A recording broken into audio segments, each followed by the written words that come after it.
أشهد أن لا إله إلا الله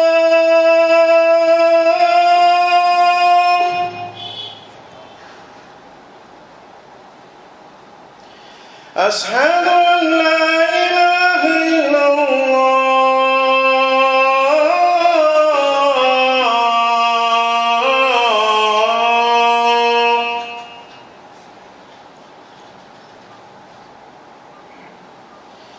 أشهد أن محمدا رسول الله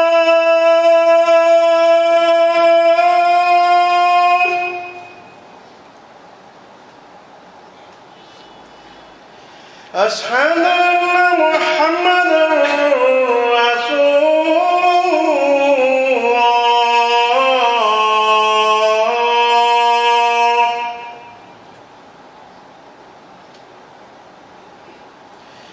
حي على الصلاة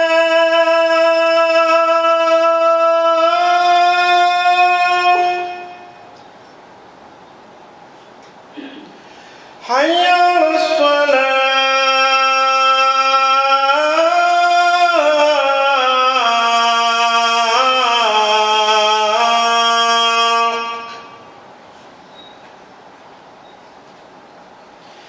حي على الفلاح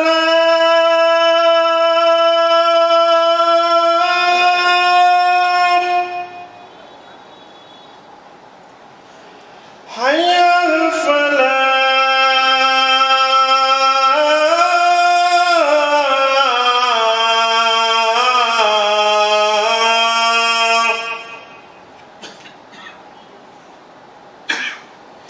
الله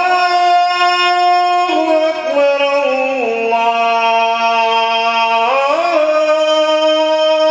أكبر لا إله إلا الله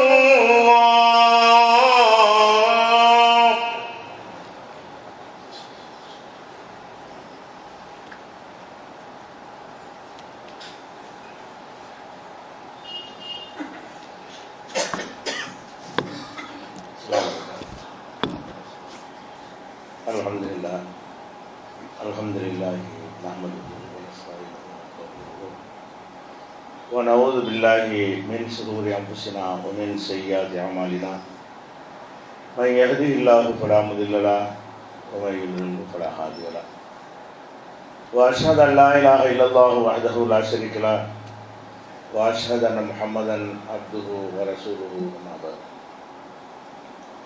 கண்ணியத்திற்குரிய எல்லாம் அல்ல அல்லாஹு ஜல்ல ஷானஹு தஆலாவின் நல்லடியார்களே, அல்லாஹுடைய அழகிய பண்புகள் என்ற இந்த தொடர் ஜும்மா உரையில் அவன் அருளாளன் என்ற பண்புக்குரியவனாக இருப்பது போல கோபக்காரன் என்ற பண்புக்குரியவனாகவும் அல்லாஹ் இருக்கிறான் என்பது குறித்து நம்ம அறிந்து வருகிறோம். அல்லாஹ் கோபக்காரன் என்று சொன்னால் சில குற்றங்களுக்கு, சில பாவங்களுக்கு அவன் மன்னிப்பு கொடுக்க தயாராக இல்லை.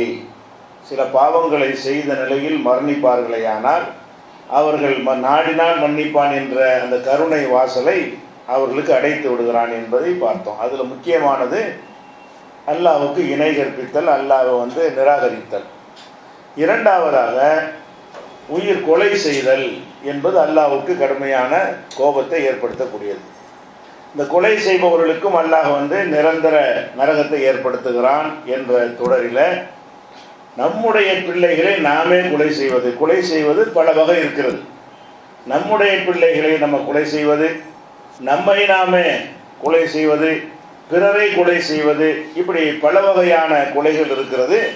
நம்முடைய குழந்தைகளை கொல்வது பற்றி மார்க்கம் என்ன சொல்கிறது என்பதை சென்ற வாரம் பார்த்துட்டோம். அதுவும் நிரந்தர நரகத்தில் சேர்த்துவிடும். அடுத்ததாக ஒரு மனிதன் தற்கொலை செய்கிறான், தன்னைத்தானே என்ன செய்கிறான், கொலை செய்து கொள்கிறான். இதை நம்ம மேலோட்டமாக பார்த்தோம் என்று சொன்னால் அவன் தற்கொலை செய்வது யாரையும் பாதிக்காது. கொலை செய்கிறது என்பது ஒரு உயிரை எடுக்கிறோம், வேற ஒருத்தன் சம்பந்தப்பட்ட ஒரு விஷயம். குழந்தையை கொன்றால் கூட அது கூட வேற ஒரு உயிர் தான்.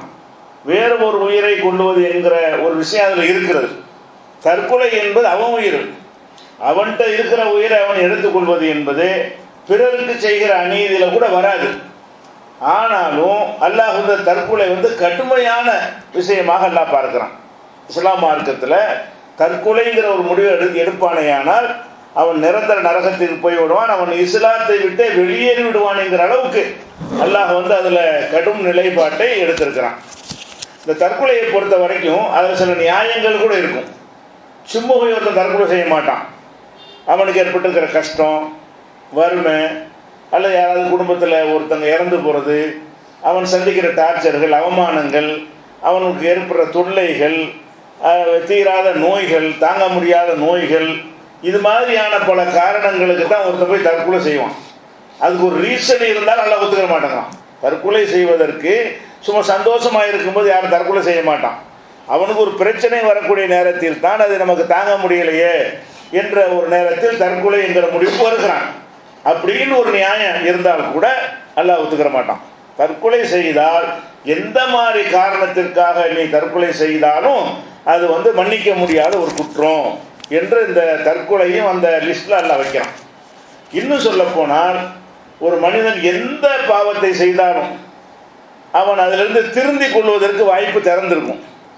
நீங்கள் திருடுறீங்க, அடுத்த நாளைக்கு திருந்திடலாம். வேற ஒருத்தனே கொலை செய்கிறீங்க, அது கூட அல்லாட்ட என்ன செய்யலாம், திருந்தி வாழும் பொழுது தௌபா செய்வதற்கான வாசல் திறக்கப்பட்டிருக்கிறது. விபச்சாரம் செய்கிறான், அதுக்கு திருந்தி கொள்ளலாம். இப்படி மனிதர் சம்பந்தப்படாத விஷயங்களாக இருக்குமே ஆனால் அதை திருந்தி கொள்ளலாம். மனிதர்கள் சம்பந்தப்பட்ட விஷயமாக இருந்தால் அவன்கிட்ட மன்னிப்பு கேட்டு பரிகாரம் செய்து கொள்ளலாம். இப்படி அந்த வாசல் திறக்கப்பட்டிருக்கிறது. தற்கொலையை பொறுத்தவரைக்கும் என்னதுன்னா அதான் கடைசி செயல். இந்த தற்கொலை செஞ்சது இப்போ மன்னிப்பு கேட்பாங்க. கொலை செஞ்சால் கூட வாழ்கிறான், கொஞ்சம் நாளைக்கு மன்னிப்பு கேட்டுக்கிறவான். வேறு எந்த தப்பு செஞ்சாலும் அதற்கு பிறகு அவன் உலகத்தில் வாழும் பொழுது அந்த வாய்ப்பில் அல்லாஹ் நாடினால் அவன் மன்னிப்பு கேட்கிற ஒரு சான்ஸ் கிடைக்கிறது. இந்த தற்கொலைன்னு ஒருத்தன் எடுத்துட்டான் என்று சொன்னால் அவன் மன்னிப்பு கேட்க வாய்ப்பு இருக்குமா? அதான கடைசி செயல். அந்த செயலுக்கு அப்புறம் தான் போயிடுறானே, அவன் உயிரோடு இருக்க மாட்டானே. அப்போ கடைசி செயலாக இந்த தற்கொலை இருக்கிறதுனால இந்த மன்னிப்பு கேட்டுருவோம், செஞ்ச தவறுக்காக வருந்துவோம் என்கிற வாய்ப்பு கூட முழுசாக அடைக்கப்பட்டது. இருக்கிற குற்றங்கள்லையே இந்த மன்னிப்பின் வாசல் அடைக்கப்படுற ஒரே குற்றம் தற்கொலை தான். அந்த குற்றத்துக்கு யாரெல்லாம் தெரியாமல் செஞ்சுட்டேன் கேட்க முடியாது, போய் சேர்ந்துருவோம். தெரியாமல் செய்து விட்டேன் மன்னித்து விடு என்று கேட்டு வாழ்வன் தான் கேட்க முடியும், செத்தவன் கேட்க முடியாது. அப்போ அவ்வளோ பெரிய ஒரு பாரதூரமான விஷயம் என்பதை நம்ம என்ன செய்யணும், புரிந்து கொள்ள வேண்டும். இன்னும் சொல்ல போனால் அந்த தற்கொலை சம்பந்தமாக நபிகள் நாயகம் ஸல்லல்லாஹு அலைஹி வஸல்லம் சொல்கிறாங்க, துன்பங்கள் வரும், உனக்கு எந்த ஒரு கஷ்டம் வந்தாலும் துன்பம் வந்தாலும் செத்துட்டா பரவாயில்லையே அப்படிங்கிற ஒரு எண்ணம் வரும். நபிகள் நாயகம் ஸல்லல்லாஹு அலைஹி வஸல்லம் சொல்கிறாங்க, லா யத்தமன்ன என்ன அஹதுகுமுல் மௌத், உங்களில் யாரும் மௌத்துக்கு விரும்பிடாதீங்க, செத்துட்டா நல்லது, இதை மட்டும் கரெக்டாக வச்சுட்டா தற்கொலை செய்ய மாட்டோம். உங்களில் யாரும் மரணத்திற்கு நீங்கள் விரும்பிவிட வேண்டாம். இம்மா முஹ்சினன், இன்னும் கொஞ்சம் நாளைக்கு நீ வாழ்ந்தேன்னு வை, நீ நல்லவனா வாழ்ந்தே என்று சொன்னால் பல அல்லஹு ஐஸ்தாத ஹைரன், நன்மைகளை நீ அதிகப்படுத்திக் கொள்வாய். நல்லதானே உனக்கு, இன்னொரு 10 வருஷம் வாழ்ந்தால் தொழுகை இபாதத்து நல்ல காரியங்களை செய்து நன்மை அதிகப்படுத்திக் கொள்வாய். ஓ இம்மா முசியன், நீ கெட்டவனா இருந்தேன்னு வை, இன்னொரு 10 வருஷம் வாழ்ந்தாய் என்று சொன்னால் அந்த 10 வருஷ காலத்தில் நீ தௌபா செய்ய வாய்ப்பு இருக்கிறது, உன்னை திருத்திக் கொள்ள வாய்ப்பு இருக்கிறது. அப்போ எது நீ மௌத்துக்கு ஆசைப்படுற? மரணத்திற்கு நீங்கள் ஆசைப்படாமல் இருப்போர் நல்லவனாக இருந்தால் நன்மை அதிகம் செய்து கொள்வான். கெட்டவனாக இருந்தால் அவன் திருந்திக் கொள்வதற்கு அல்லாஹ் கொடுக்குற வாய்ப்பு கிடைக்கிறதில்ல என்ற காரணத்தினால் எந்த ஒரு காரணத்திற்காக வேண்டியும் நீங்கள் மரணத்தை விரும்புகிறோன்னா சாவுறது தானே, தற்கொலை தானே. அப்போ மரணத்தை நீங்கள் விரும்ப வேண்டாம். இது புகாரில் 5673வது ஹதீஸில் சொல்லியிருக்கிறது. அதே மாதிரி நபி ஸல்லல்லாஹு அலைஹி வஸல்லம் சொல்கிறாங்க, எவ்வளோ கஷ்டம், வறுமை வந்துருச்சு, துன்பம் வந்துருச்சு, குடும்பத்தில் யாராவது இறந்து போயிடுறாங்க, குழந்தையே இல்லை, திருமணம் ஆகலை, திருமண வாழ்க்கை சந்தோஷமாக இல்லை, இப்படி பலவிதமான பிரச்சனைகள் வரும் பொழுது அப்போ கூட செத்துடலாமான்னு தோணும். இந்த கஷ்டங்கள் வரும் பொழுது என்னத்தில் வாழ்ந்து என்ன செய்வது, இந்த உலகத்தில் ஒன்றுமே நமக்கு இல்லை என்று விரக்தி வறுமை என்று சொன்னால் அப்போ கூட ரசூலுல்லாஹ் என்ன சொல்லி தர்றாங்கன்னு கேட்டால், லா யத்தமன்ன என்ன அஹதுகுமுல் மௌத் மின் லுர்ரின் அஸாபஹு, அவனுக்கு ஏற்பட்டிருக்கிற துன்பத்தின் காரணமாக மரணத்தை மட்டும் ஆசைப்பட்றாதீங்க. வேணும்னா நீங்கள் அப்படி ரொம்ப தாங்க முடியல என்று சொன்னால் இப்படி அல்லாட்ட துவா செய்யுங்க. எப்படி துவா செய்யணும்? அல்லாஹும் அஹியினி மா கானத்தில் ஹயாத்து ஹைரன்லி ஒத்த வஃபனி இதா கானத்தில் வஃபாத்து ஹைரன்லி, இறைவா எனக்கு வாழ்வதுதான் நல்லது என்று நீ கருதினார், எனக்கு நல்ல வாழவை. நான் இறந்து விடுவதுதான் நல்லது என்று நீ கருதினால் எனக்கு இறப்பு. இப்படி தான் கேட்கலாம். அதிகபட்சமாக மரணத்தை விரும்புகிறதா இருந்தால், எல்லாம் எனக்கு தாங்க முடியலை, நான் இதுக்கு மேலே வாழ்ந்தால் தான் எனக்கு நல்லது என்று நீ கருதினால் எனக்கு வாழ்நாள் அதிகப்படுத்தி கொடு. நான் இறந்து விடுவது நல்லது என்று நீ கருதினால் நீ எனக்கு மூத்த கொடு. அப்படி தான் அல்லாட்ட கேட்கலாம். மரணத்தை கேட்பதாக இருந்தால் நீ டிசைட் பண்ணு, நான் எடுக்க மாட்டேன். நல்லதாக இருந்தால் எனக்கு வாழ வை, கெட்டதாக இருந்தால் நீனே என்னை கூட்டிகிட்டு போயிரு, இப்படி வேண்டால் நீங்கள் கேளுங்கள் என்று ரசூல் ஸல்லல்லாஹு அலைஹி வஸல்லம் சொல்கிறாங்க. இது புகாரியில் 5671வது ஹதீஸில் இருக்கிறது. அப்போ இந்த மாதிரியான ஒரு அடிப்படையில் துன்பங்களுக்காக கலங்கி போகிறது இருக்கிறது. இது இறைவனுக்கு பிடிக்காது. இன்னும் சொல்ல போனால், இந்த தற்கொலை செய்கிறவன் யாருக்கு எந்த கேடும் செய்யலை, பிறருடைய உரிமையை பறிக்கலை என்றாலும் அல்லாஹ்வுக்கு ஏன் கோபம் வருதுன்னு கேட்டால், மனிதனுக்கு அல்லாஹ் வழங்கியிருக்கிற பாக்கியத்தில் முதல் உயிர் தான். முதல் இடம் எது? உயிர் தான். உயிர் இல்லைன்னு எந்த பாக்கியமே இல்லை. செத்துட்டா பார்க்க முடியாது, குடிக்க முடியாது, திங்க முடியாது, எந்த ஒன்றை அனுபவிக்க முடியாது. நம்ம பெற்றிருக்கிற பாக்கியங்கள்லேயே பெரிய பாக்கியம் எது? உயிர். இவ்வளோ பெரிய பாக்கியத்தை உங்களுக்கு அல்லாஹ் தந்திருக்கிறான். அந்த பாக்கியத்தை நீங்கள் அழிக்கிறது நீங்கள் யாரு? நான் கொடுத்த அந்த உயிரை வந்து அழித்துக்கொள்ள நீ யாரு? இது அல்லாஹ்வுடைய கோபத்துக்கு ஒரு காரணம். ஒரு பெரிய ஒரு மன்னர் இருக்கிறாரு, சர்வாதிகாரியான மன்னர். அவர் உங்களை அழைத்து 1 கோடி ரூபா மதிப்புள்ள ஒரு பொருள் உங்கள் கையில் தர்றாரு. வாங்கிட்டு அவர் முன்னாடி சொல்லி உடைச்சேன்னு வைங்க, அவருக்கு எப்படி இருக்குங்க? உங்கள் பொருள் இல்லை தான், அவர் தான் கொடுத்தாரு. அதை உடைச்சேன்னு சொன்னால் அந்த அந்த மனித அந்த கொடுத்த மன்னர் இருக்கார்ல, அவர் எந்த நிலைக்கு வருவார்? உங்களை கொள்ளணுங்கிற நிலைக்கு வருவார். ஒரு பொருளை வந்து உங்களுக்கு அல்லாஹ் வந்து அன்பளிப்பாக தந்திருக்கிறாங்க. இதை விட இந்த 1 கோடியை விட பல ஆயிரம் கோடியை விட சிறந்தது உயிர். இவ்வளோ பெரிய ஒரு பாக்கியத்தை உனக்கு தந்திருக்க, நீ பாட்டு போட்டு உடைச்சா அப்போ இறைவனை எதிர்க்கிறது, இறைவனுடைய அந்த அன்பளிப்பு அலட்சியப்படுத்துவது, இறைவனை அவமரியாதை செய்வது. இதனால தான் அல்லாஹ்வுக்கு என்ன செய்யும்? நான் கொடுத்த உயிரை எடுக்க நீ யாரா? உயிரை கொடுத்த நான் சில கஷ்டங்களை கொடுப்பேன். கஷ்டத்தையும் உயிரையும் கம்பேர் பண்ணி பார்த்தா உயிருக்கு ஈடாகுமா? எந்த கஷ்டமாவது விலகாமல் இருக்குதா? எந்த இன்பமாவது நிலைத்து இருக்கிறதா? நீங்கள் எவ்வளோ ஒரு இன்பத்தை அடைஞ்சால் நிலையாக இருக்காது, மாறி மாறி தான் வரும். துன்பங்கள் வரும். துன்பத்திலே ஒரு தந்துட்டு இருக்கிறான் எவனாச்சு. துன்பம் வந்தால் மறுபடியும் மாறும். வெயிட் பண்ணணும், நீ காத்திருக்கணும், அல்லாஹ்விடத்து துஆ செய்யணும், அது மாறுவதற்கு உழைக்கணும், பாடுபடணும். இந்த நிலை எடுக்கணுமே தவிர எனக்கு தாங்க முடியல சாகுறேன், இந்த மாதிரி வைத்த வலிக்கெல்லாம் சாகிறார்கள் பார்க்குறோம். வைத்த வலி தாங்காத வைத்த வலி என்பது வைத்த வலி சிகிச்சை இல்லையா? வைத்த வலிக்கு மருத்துவம் கிடையாதா? அது நிரந்தரமாக இருந்துக்கிட்டே இருக்குமா? அப்படி போனால் தான் அது அந்த நோயில் கூட பிரச்சனை இல்லை. நம்ம மாய்த்து கொள்வதற்கு அல்லாஹ் என்ன செய்யலை? அனுமதிக்கலை. இதில் எந்த மாதிரியான கண்டனங்கள்லாம் வருதுன்னு கேட்டால், நபிகள் நாயகம் ஸல்லல்லாஹு அலைஹி வஸல்லம் சொல்கிறாங்க, இந்த தற்கொலை செஞ்சவனுக்கு என்ன கிடைக்கும்? இந்த அச்சத்தை உள்ளத்தில் வச்சுக்கிட்டோம்னு சொன்னால் தற்கொலை செய்ய மாட்டோம். இந்த உலகத்திலே ஆய்வு செய்கிறாங்க, முஸ்லீம்கள் தான் கம்மியாக தற்கொலை செய்கிறாங்கன்னு.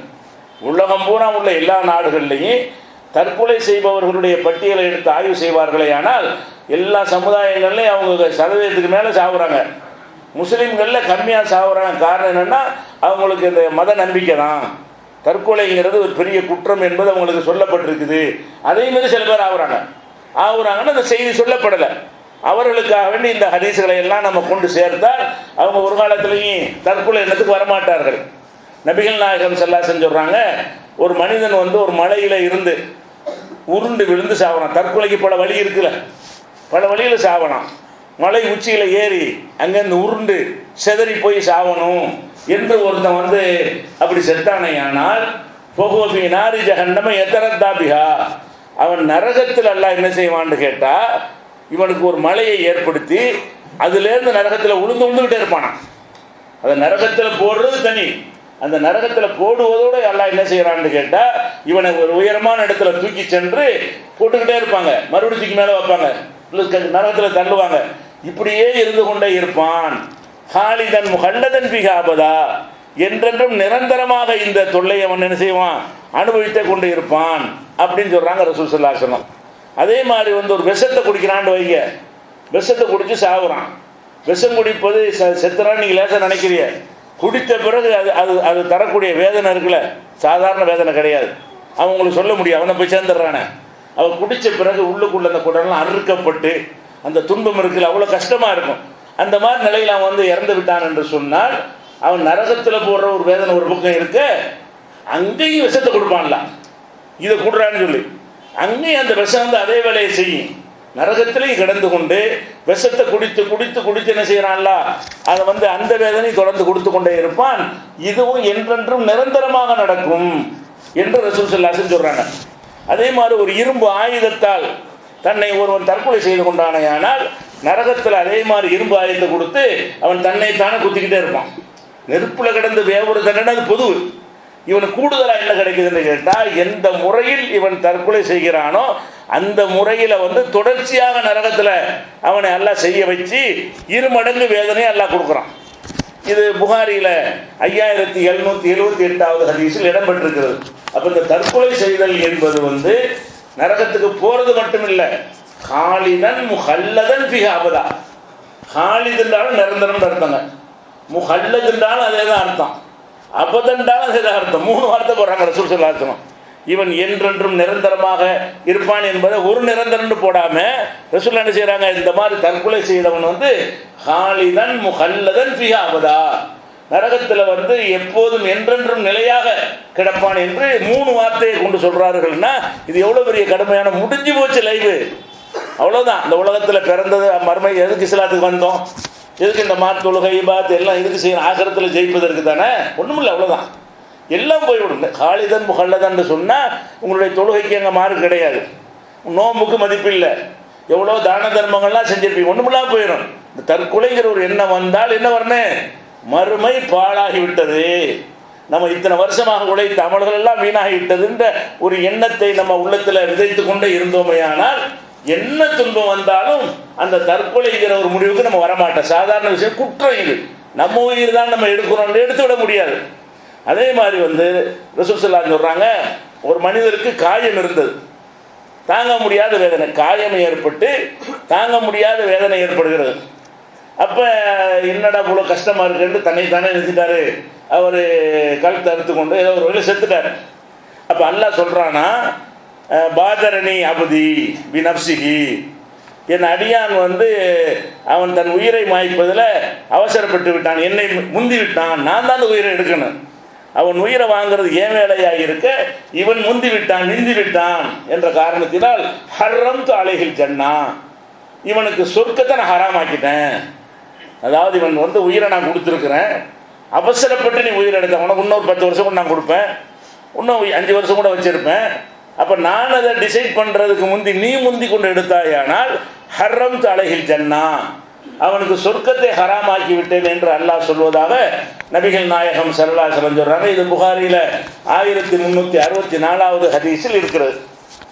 இன்னும் சொல்ல போனால், ஒரு மனிதன் செய்கிற, உலகத்தில் செய்கிற நல்லறங்களில் பெரிய நல்லறம் எது, உயிர் தியாகம். நீங்கள் தொழுகை, நோன்பு, ஜகாத், ஹஜ் எது செஞ்சாலும் சரி, அல்லாஹ்வுக்காக வேண்டி உயிரை கொடுக்கணுங்கிற ஒரு நிலை வருது, ஒரு அவசியம், ஒரு கடமை நமக்கு சுமத்தப்படுகிறது. அந்த நேரத்தில் அந்த களத்தில் இறங்கி போராடி நம்ம என்ன செய்கிறோம், ஜெயிக்கிறோம் இல்லை சாகணும், அதில் நம்ம உயிர் தியாகம் பண்ணி விடுகிறோம், ஷஹீத். இதுக்கு பேர் என்ன, ஷஹீத், உயிர் தியாகி. எந்த அளவுக்கு உயிர் தியாகிக்கு மரியாதை இருக்குது என்று கேட்டால், நபிமார்களுக்கு அடுத்து ஷஹீது தான். ஒரு நபியாக இறை தூதராக இருந்தார்கள்னா அந்த இடத்தை அடைய முடியாது.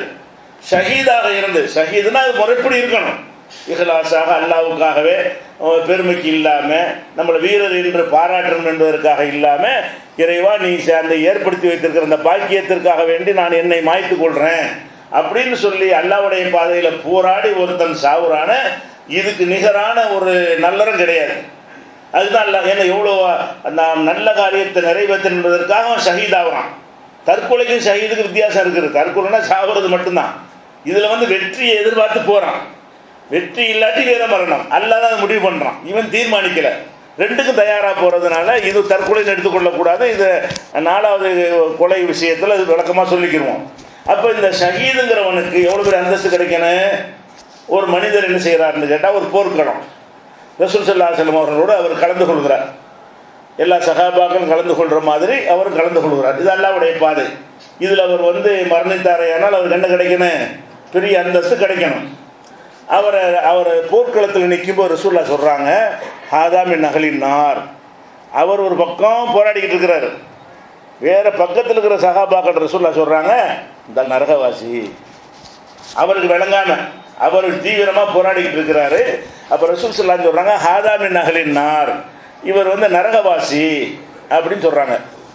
அப்புறம் போரில் பார்த்தீங்கன்னா இவர் யார் நரகவாசின்னு சொல்கிறாங்களோ அவரை கவனிக்கிறாங்க சஹாபாக்கள்லாம். சில பேர் கவனித்தா இந்த ஆள் மாதிரி யாரும் போர் செய்யலை.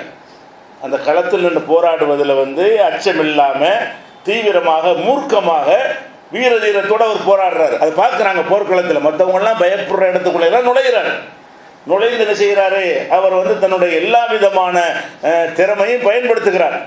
அப்படி பயன்படுத்தும் பொழுது அவர் அல்லாஹ்வுக்காக என்ன செய்கிறாரு, அதான் போர் செய்ய போகிறாரு. அதுவே டேஞ்சரான விஷயம். அதில் வந்து ரொம்ப தீவிரமாக இறங்கி போராடுறாங்கன்னா தீவிரமாக உங்களுக்கு இழப்பு ஏற்படும். அது மாதிரி செய்கிறாரு. அப்போ இந்த மாதிரி பண்ணணும். உங்களுக்கு சந்தேகம், என்னடா இந்த மாதிரி இவ்வளவு தியாகம் பண்ணுறாரு, இவரை போய் ரசூலுல்லாஹ் வந்து நரகவாசிங்கிறாங்க. இருக்குது நம்ம எல்லாத்தையும் மிஞ்சி செய்கிறாரு. நாம் களத்தில் நின்று களமாடுவதை விட அவர் செய்கிறது தியாகம் என்ன செய்யுது அதிகமாக இருக்குது என்று இவங்கெல்லாம் வியப்படைகிறாங்க. அப்புறம் என்ன ஆச்சுன்னா, ராத்திரி ஆகுது. அந்த போர்க்களத்தில் நிறைய வெட்டுக்காயம் ஏற்பட்டிருக்கு அவருக்கு. போரில் தீவிரமாக போராடின காரணத்தினால நிறைய வெட்டுக்காயம். அந்த காயம் என்ன செய்யணும், ராத்திரியில் இருக்கும்போது அந்த நேரத்தில் காயங்கள் வலி தெரியாதுங்க எப்போவுமே. பிறகு தான் தெரியும். வெட்டுப்பட்டவொன்னும் வலி தெரியாது. காலையில் தூங்கி எந்திரிச்சா தான் செய்ய அந்த வலி எவ்வளோ பெரிய பாதிப்பு என்று நமக்கு உணர முடியும். அந்த மாதிரி ஒரு இரவில் எல்லாம் முடிஞ்சது. இரவில் போர் செய்ய மாட்டாங்க அந்த காலத்தில். அப்போ இரவானவனை போகிற 2 தரப்பு நிறுத்தி கொள்வார்கள். அவங்க முகாமுக்கு போய் விடுவார்கள். அப்போ இரவானவனை என்ன செய்யுதுன்னு கேட்டால் அந்த வேதனை தாங்க முடியல அவருக்கு. அங்கே விட்டு இங்கே குத்துன்னு பல விதமான துன்பங்கள் இருக்கும். இந்த வேதனையை தாங்க முடியாமல் இப்போ கத்தரா நப்சஹு தற்கொலை செஞ்சிட்டார். அவர் தற்கொலை செஞ்சது இப்போ தான் அந்த முடிவு எடுக்கிறார். யுத்தம் செய்யும்போது தற்கொலை செய்கிற எண்ணம் அவருக்கு இல்லை. யுத்தம் செய்து கொண்டிருந்த இடத்துல அந்த காயங்கள்லாம் படுறாரு. அந்த நேரம் கூட அவருக்கு என்ன எண்ணம், அல்லாஹ்வுக்காக தியாகம் பண்ணணும், மறுமையில் பெரிய அதானே என்ன இருந்திருக்கும். இல்லாட்டி அவருக்கு யார் போவாதில்ல. யுத்தத்தில் போய் கடிமத்தை இந்த மாதிரி அடைய நினச்சா தூரமாக நின்றுக்குருவாங்க, ஜெயிச்சவனை பங்கு கேட்பாங்க. இவர் அப்படியாலா இல்லை, ஷஹீத் ஆகணும், இந்த வந்து ஜெயிக்கணும் இல்லாட்டி சாகணும் அப்படின்னு சொல்லி போனவர் வந்து எவ்வளோ தூய்மையான இடத்துல இருப்பார். ஒரு செகண்டில் மாறுது. அந்த போர்க்களத்தில் காயங்கள்லாம் ஏற்பட்டு மறுநாள் போர் நடக்கிறதுக்கு முன்னாடி இரவில் அவர் அந்த ஓய்வில் இருக்கக்கூடிய நேரத்தில் அந்த வேதனை தாங்க முடியல. இப்போ கத்தல நப்சஹு. அப்போ வந்து அவர் வந்து நினைஞ்சிட்டாரு, தன்னைத்தானே அழித்து கொண்டார். அப்போ ரசூலுல்லாஹ் பிலாலை கூப்பிட்றாங்க. பிலாலை, நீ மக்களுக்கு போய் சொல்லு, நரகவாசின்னு இவரையும் சொல்லிட்டாங்க. இவர் மட்டுமல்ல, லா எதுகுலுல் ஜன்னத்தை இல்லா நஃப்சுன் முஸ்லிமா, சொர்க்கத்திற்கு முஸ்லிமானவர் மட்டும்தான் செல்ல முடியும் என்று அறிவித்து விடு. இவர் முஸ்லீம் இல்லைங்கிறாங்க. அவர் நரகவாசின்னு சொன்னது மட்டும் இல்லாமல் நீ மக்களுக்கு ஒரு அறிவிப்பு செய்யி. இவர் இறந்தவுடன் தற்கொலை செய்தவுடனே மக்களுக்கு என்ன அறிவிப்பு செய்கிறாங்க, சொர்க்கத்திற்கு செல்வதாக இருந்தால் நஃப்சுன் முஸ்லிமா, முஸ்லிமான நஃப்ஸாக இருக்க வேண்டும். இவர் எப்போ தற்கொலை செஞ்சிட்டாரோ அவர் காஃபிர். ஏன்னா நிரந்தர நரகம் அவருக்கு தான் கொடுக்க முடியும். தற்கொலை செய்து விட்டார் என்று சொன்னால் இவர் முஸ்லிமான ஆத்மாவே கிடையாது. அவ்வளோ பெரிய தியாகங்கள் கூட ஒன்றுமில்லாமல் போச்சு பாருங்க. அவ்வளோ பெரிய தியாகங்கள் செய்ய முன் வந்தது எல்லாமே ஒன்றுமில்லாமல் போய்விடுகிறது. இப்போ தற்கொலை என்பது எவ்வளவு பயங்கரமான பாரதூரமான குற்றம் என்பதற்கு இந்த ஒரு ஹதீஸ் போல, இந்த புகாரியில் 3062வது ஹதீஸில் இது நீங்கள் பார்க்கலாம். அப்போ இதில் அவ்வளோ பெரிய கடுமையான குற்றமாக இருக்கிறதுனால தான் ரசூல் ஸல்லல்லாஹு அலைஹி வஸல்லம் அவங்க தற்கொலை செஞ்சவருக்கு ஜனாசா தொழுவ மாட்டாங்க. பொதுவாக ஒரு மனிதனுக்கு செய்கிற கடமை என்ன, தற்கொலையாக மூத்தாயிட்டாங்கன்னு சொன்னால் அவர் அல்ல எவ்வளோ பெரிய பாவம் செஞ்சவர், ஷிர்க் வச்சா நம்ம செய்ய முடியாது. ஷிர்க் வச்சு வெளிப்படையாக தெரிந்தா தௌபா செஞ்சிருப்பாருன்னா நம்ம என்ன செய்யலாம், செஞ்சுக்கிடலாம். ஆனால் இந்த தற்கொலை செய்தல் என்பது கடைசி. தௌபா செஞ்சிருப்பான்னு எப்படி நினைப்பீங்க, செய்ய முடியாது. அப்போ அவர் தற்கொலை செய்து கொண்டார் என்று சொன்னால் அவருக்கு ஜனாசா தொழுகை நடத்தலாமான்னு கேட்டால் ரசூல் ஸல்லல்லாஹு அலைஹி வஸல்லம் அவர்கள் மறுத்துட்டாங்க. 2 பேருக்கு தான் ஜனாசா தொழுகை மறுத்துருக்குறாங்க. ரசூலுல்லாஹ் காலத்தில் ஷிர்க் வைக்கிற முஸ்லீம் இருக்க மாட்டாங்கல்ல. இப்போ நம்மளில் தான் ஷிர்க் வச்சுக்கிட்ட முஸ்லீமாவெலாம் இருக்கிறாங்க. ரசூலுல்லாஹ் காலத்தில் என்ன தகுதியாக தான் இருப்பாங்க.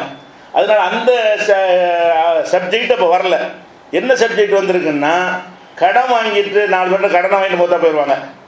இவங்களுக்கு ரசூலுல்லாஹ் தொழ மாட்டாங்க. ஜனாசா கொண்டு வந்தால் கேட்பாங்க. எப்படி கேட்பாங்க, இவர் ஏதாவது கடன் வாங்கியிருக்கிறாரா யார்ட்டையாச்சும் கேட்பாங்க. ஆமாம். அந்த கடனை அடைப்பதற்கு ஏதாவது விட்டுட்டு போயிருக்கிறாரா, இவர் நான் தொழுவிச்சேன்னு சொன்னால் அவர் வச்சுட்டு போன சொத்துலேருந்து கடனை கொடுத்துருவீங்களா, குடும்பத்திட்ட கேட்பாங்க. ஒன்றுமே இல்லை, விட்டுட்டு போகல.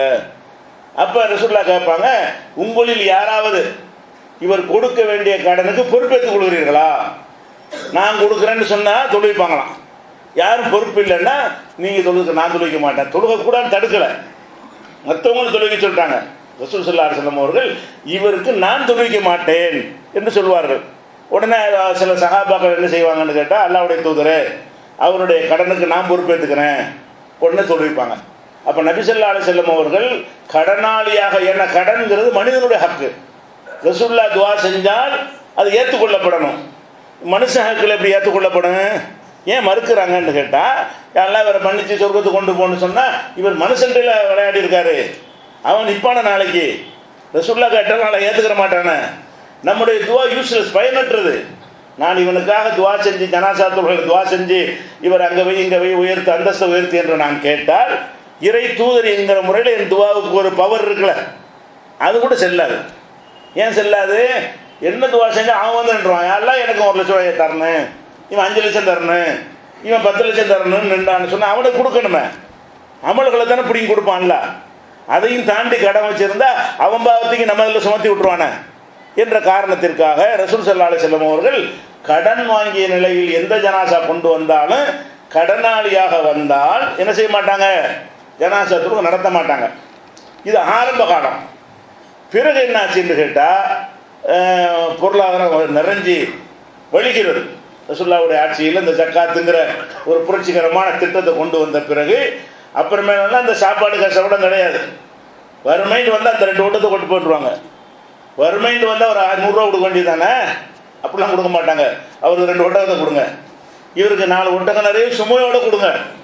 ஒட்டகத்தில் சுமை, அதில் மூட்டையெல்லாம் ஏற்றி, பேரிச்சம்பழத்தை ஏற்றி, கோதுமை ஏற்றி கொண்டு போங்கன்ட்டு கொடுக்குற அளவுக்கு பொருளாதார பிற்காலத்தில், துவக்க காலத்தில் இப்படி செஞ்சாங்க.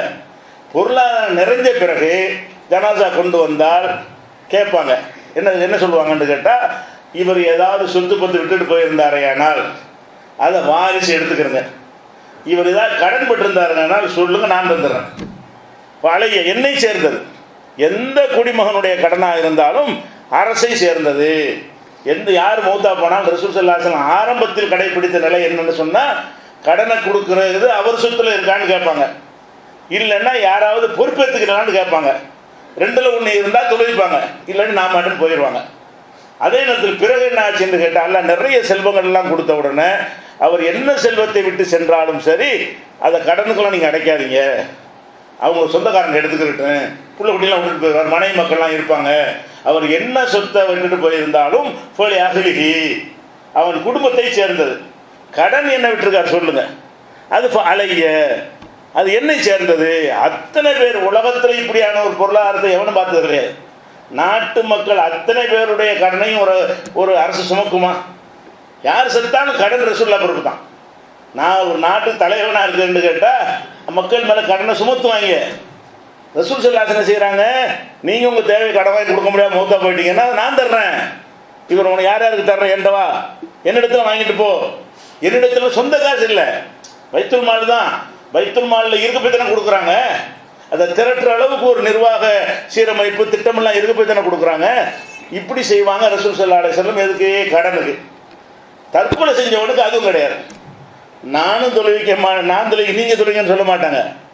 ஜனாசாவுக்கு என்ன செய்வாங்கன்னு கேட்டால், கடனுக்கு விட்டுட்டு போகலைன்னு சொன்னால் நான் தொழுவிக்க மாட்டேன், நீங்கள் சல்லு அலா சாஹிபிக்கும், உங்கள் தோழருக்கு நீங்களே தொழுது கொள்ளுங்கள். தொழுகையை மறுக்கலை.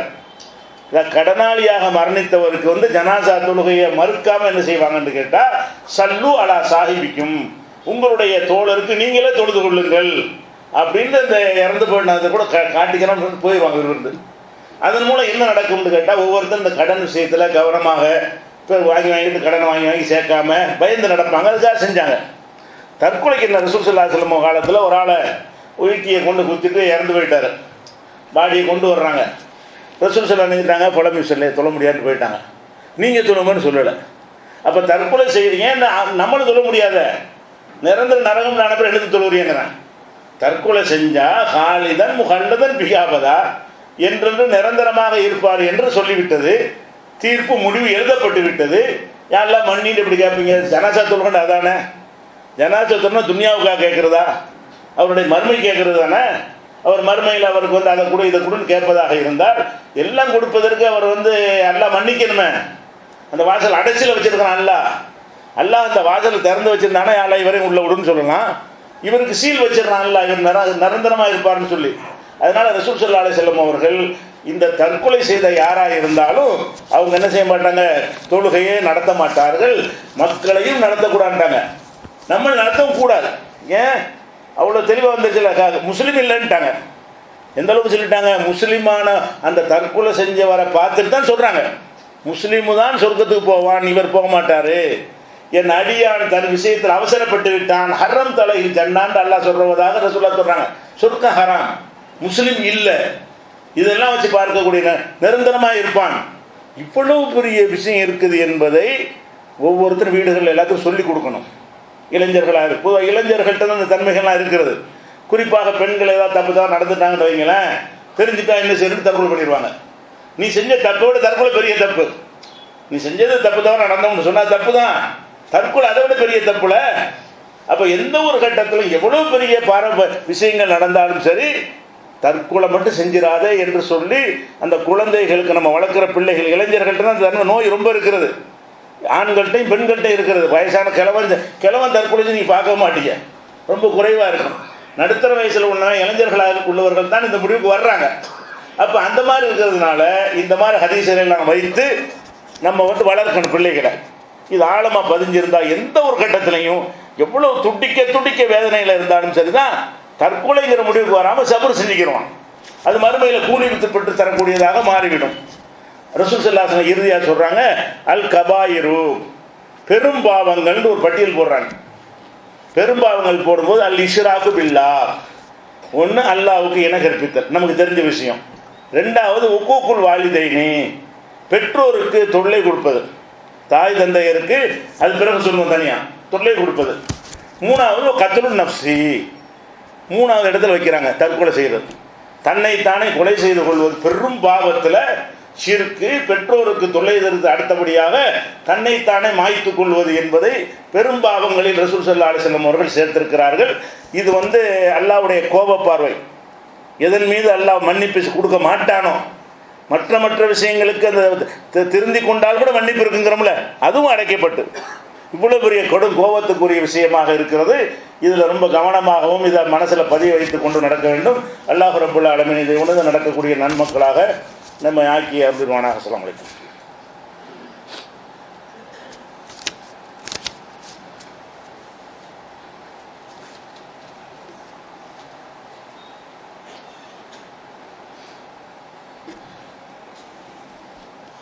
அன்பிற்குரிய சகோதரர்களே, இன்றைக்கு தமிழ்நாடு அரசாங்கத்தின் சார்பாக நிதிநிலை அறிக்கை, பட்ஜெட் போடப்பட்டிருக்கிறது.